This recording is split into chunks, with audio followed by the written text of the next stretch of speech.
The Mickey Mouse short, The Haunted House, is everything I hoped it would be and so much more. Something I've said before, and I'm sure I will say again, one of my favourite things is Disney Halloween. I just love the combination of Disney and Halloween combined.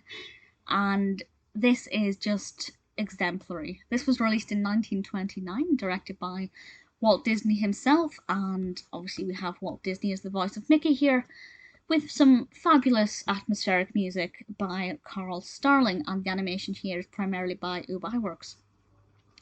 The premise is pretty simple.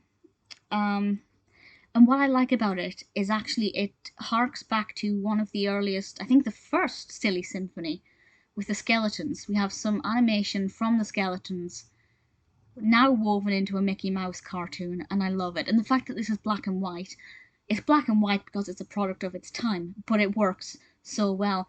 Mickey Mouse ends up being stuck inside a haunted house. We have all of these creatures, like the Grim Reaper type, these fantastic skeletons that are dancing and jiving and whacking each other's hips.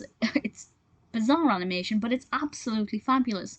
And against his will, Mickey is forced to play the piano or the organ, which gives us some really beautiful music. And things get a little bit even creepier for Mickey. He's desperate to get out. Will he ever be able to escape? I love it. The attention to detail, brickwork peeling off the walls and cobwebs and dust, and it's utterly delightful. The Skeleton Dance, the Silly Symphony, is one of my favourite Silly Symphonies, so I was delighted to see the re-emergence of that kind of style of animation. I'm not sure if they duplicated any scenes from that, or I can't remember if it's exactly the same dance routine. I think time-wise it would have made a lot of sense if they did just duplicate it, but maybe they didn't, I'm not sure. But I absolutely love it. Mickey Mouse being the protagonist here, I love. They could have quite easily done this as a Silly Symphony installment and made up a different character, or even not had any protagonist in general. A lot of the Silly Symphonies are more observational rather than interactive. But with this one, we definitely follow Mickey Mouse as he enters the house and becomes haunted all the way through it. I love it.